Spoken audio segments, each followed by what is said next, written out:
Hey guys, it's Layla again, and today we're going to be talking about the midbrain. It's also known as the mesencephalon. The mnemonic goes, two boys raised 2 times for 3 cake slices. 2 boys raised 2 times for 3 cake slices. 2 B R. I'm going to write 2 times together just because it means there are 2 T's. F, and the same goes for 3 cakes, so 3 C's and S. Okay, so 2 means we have 2 cranial nerves. B is the brainstem, which I'm going to tick. So the midbrain is the first part of the brainstem. Anteriorly it's connected to the diencephalon and posteriorly to the pons. R would be for the red nucleus, which is also known as nucleus ruber, which is red in Latin. The 2 T's are for the tectum and the tegmentum. Then we have F, which is for the functions. The 3 C's go cerebral, aqueduct, cerebral peduncle, and crus cerebri. Right, and the last one is the substantia nigra.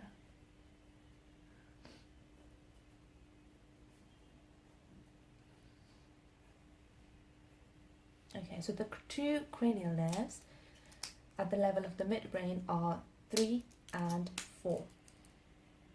3 and 4. So 3 is the oculomotor and 4 would be the trochlea. The trochlea has only 1 nucleus, which is the nucleus of the trochlear nerve.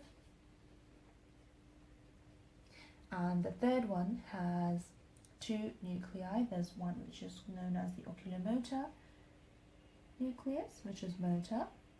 And we've got another one which is the parasympathetic one because it's the Edinger vestibule nucleus. It's PMS. Okay? Alright. That's it. Then we move on to the red nucleus. So the red nucleus sends fibers or tracts from the red nucleus to the spine, to the spinal cord. And what would the tract be called? Red spinal, so rubrospinal tract. Rubrospinal tract.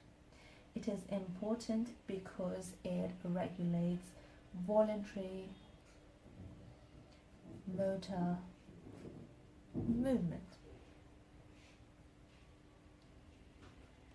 The oculomotor nerve passes through the red nucleus. Okay, the 2 T's are the tectum and the tegmentum. They are a part of the structure of the midbrain, which I will be showing you later on. You need to know that the tectum consists of 4 colliculi, 2 superior ones and 2 inferior ones. You need to know that the superior one is for eye information and the inferior one is for hearing, ear information, I'd say.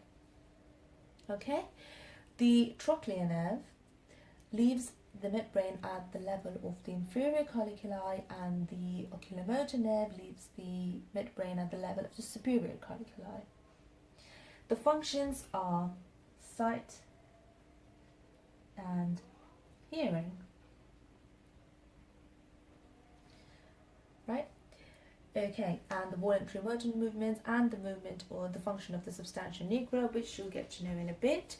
The C's are the cerebral aqueduct, cerebral peduncles, and the crus cerebri. So you need to know these are structures of the midbrain again. The cerebral peduncles consist of the tegmentum and the crus cerebri. They constitute the cerebral peduncles. Okay, and they consist of a few things. They consist of the substantia nigra, they consist of the red nucleus, they consist of the corticospinal tract. You need to know that the midbrain has the corticospinal tract, but so do every other structure. So does every other structure in the brainstem, because the corticospinal goes from the cortex to the spinal cord, so it has to pass through the brainstem, doesn't it? So it's an important tract. Corticospinal tract. Okay, the cerebral aqueduct is like an opening in the shape of a cross, really, like this. It's an opening in the top part of the midbrain.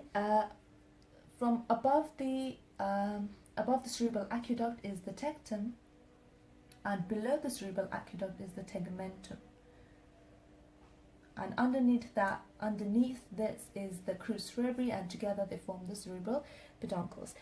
The cerebral aqueduct is like a bridge. It divides, or rather connects, both the third and the fourth ventricles. It's important, okay?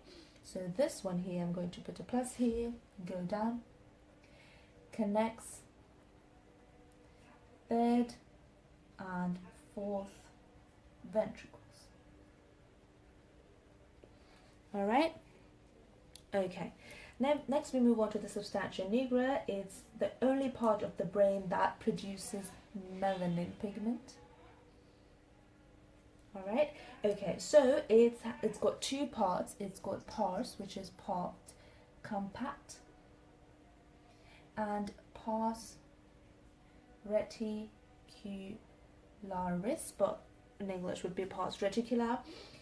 So the destruction of the substantia nigra leads to the development of Parkinson's disease, PD, because the substantia nigra is structure where there's a high metabolic synthesis of dopamine. So it produces dopamine,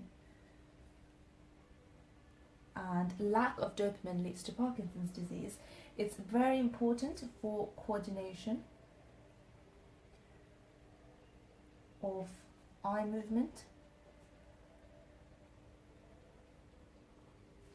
and voluntary motor control. That is it. Now I will show you the structure. So remember, 2 boys raised 2 times for 3 cake slices. You can see the midbrain at the level of the superior colliculus. So you can see the cerebral aqueduct in the shape of a cross.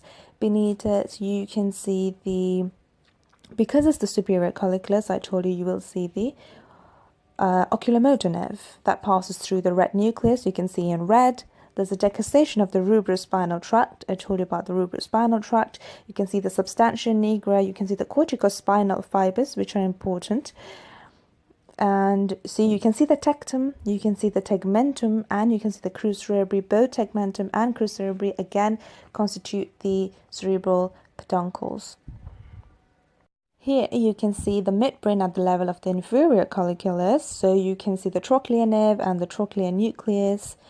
Every other structure is still there, but instead of the red nucleus, you can see the decussation of the superior cerebellar peduncles, which is important. And you need to know one thing about the trochlear nerve. It is look at the direction of the nerve, how it goes. It's the only nerve that leaves the brainstem from the dorsal root. That's all about the midbrain. I hope you enjoyed the video. Please give it a thumbs up and subscribe for more videos.